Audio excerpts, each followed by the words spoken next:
নমস্কার বন্ধুরা, কেমন আছেন সবাই? আশা করছি সবাই ভালো আছেন, আমিও ভালো আছি। আমি আরতি চলে আসলাম আরও কিচেনে। স্বাগতম জানাচ্ছি সবাইকে।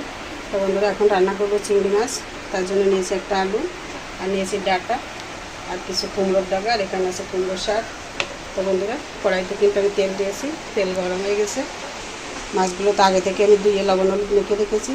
এখন ফোড়নে দিয়ে দিচ্ছি কিছু রাঁধুনি,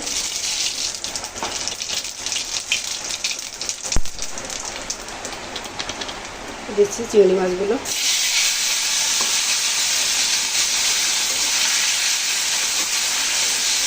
চিংড়ি মাছগুলো আগে একটু ভালো করে ভেজে নেবে।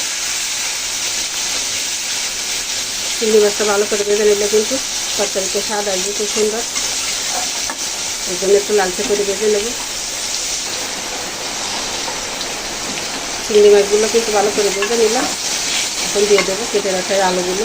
আলু দিয়ে একটু ভালো করে ভেজে নেব।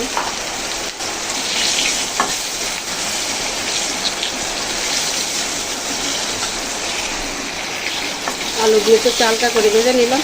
এখন দিয়ে দিচ্ছি ডাঁটা আর কুমড়োর ডাঁটাগুলো। সব তরকারি দিয়ে চিংড়ি মাছের সাথে আবার সুন্দর করে একটু কষিয়ে নেব।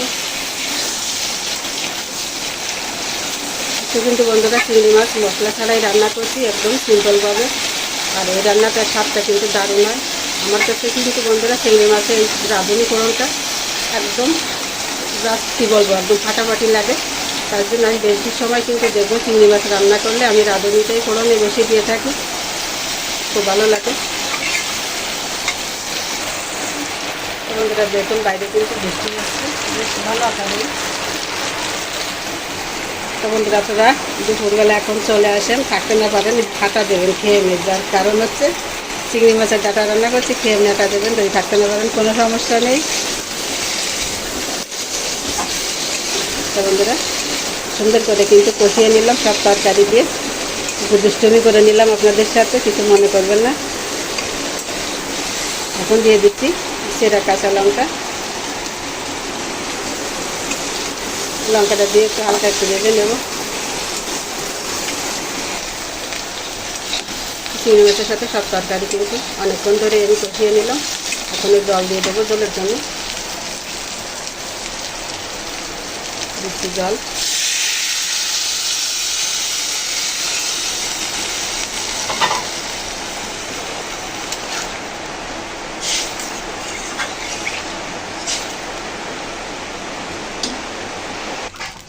তরকারিতে খুব সুন্দর জাল উঠে গেছে। আজকে তরকারি কিন্তু আমি কষিয়ে নেওয়ার সময় হলুদ দেয়নি, এই জন্য একটু কিন্তু লালচে দেখা যাচ্ছে। তার কারণ হচ্ছে ডাঁটার কালার উঠেছে। তো দিয়ে দিচ্ছি এখন লবণ পরিমাণ মতো, দিচ্ছি 1 চামচ হলুদ,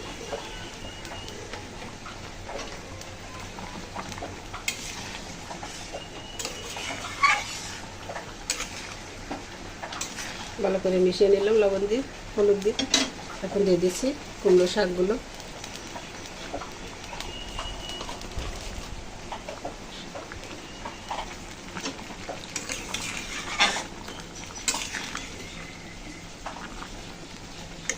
ভালো করে একটু মিশিয়ে নিয়ে শাকগুলো আমি ঢাকা দিয়ে রান্না করব।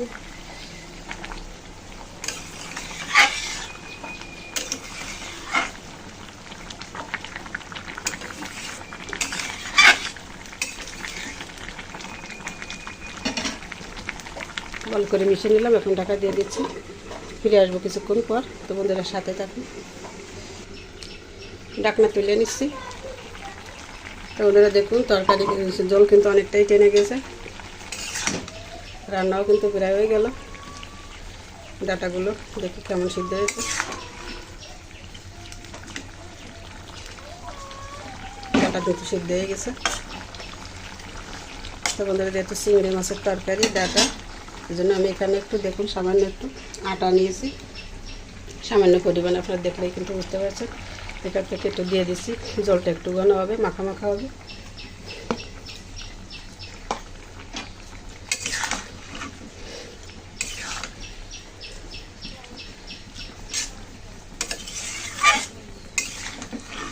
ভালো করে মিশিয়ে দিলাম।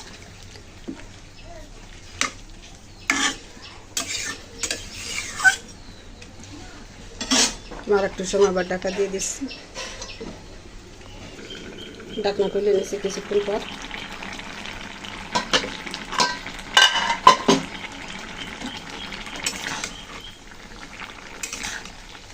তো রান্না কিন্তু হয়ে গেল। আমি একটু ভালো করে এখন মিশিয়ে নিই, তরকারি নামিয়ে নেব। তো বন্ধুরা তরকারি যে নামিয়ে নিলাম, দেখুন একদম ধোয়া উঠছে। তো চিংড়ি মাছ ডাটা আর কুমড়োর ডগা দিয়ে রান্না আপনাদের কাছে কেমন লেগেছে, ভালো লাগলে চ্যানেলটিকে সাবস্ক্রাইব করবেন, ফলো দিয়ে সাথে থাকবেন। আর এই যে চিংড়ি মাছের জন্য লেবু কেটে নিয়েছি। তো চিংড়ি মাছ বলতে কিন্তু লেবু থাকলে কিন্তু খাবারটা একদম মজে যায়। তো বন্ধুরা দেখিয়ে দিচ্ছে আর আছে কী আছে আমাদের রেসিপিতে। এই যে এদিকে আছে ইলিশ মাছ, এটা হচ্ছে কাঁচকলা আর আলু দিয়ে তেল জাল করেছি। তো বন্ধুরা সব মিলিয়ে আজকে আমাদের রেসিপি আপনাদের কাছে কেমন লেগেছে কমেন্ট করে জানাতে কিন্তু বলবেন না। তা সবাই ভালো থাকুন, সুস্থ থাকুন। আজকের মতো এই পর্যন্ত রাখছি ছোট্ট ভিডিওটি। সবাইকে অসংখ্য ধন্যবাদ এতক্ষণ আমার সাথে থেকে কষ্ট করে ভিডিওটি দেখার জন্য।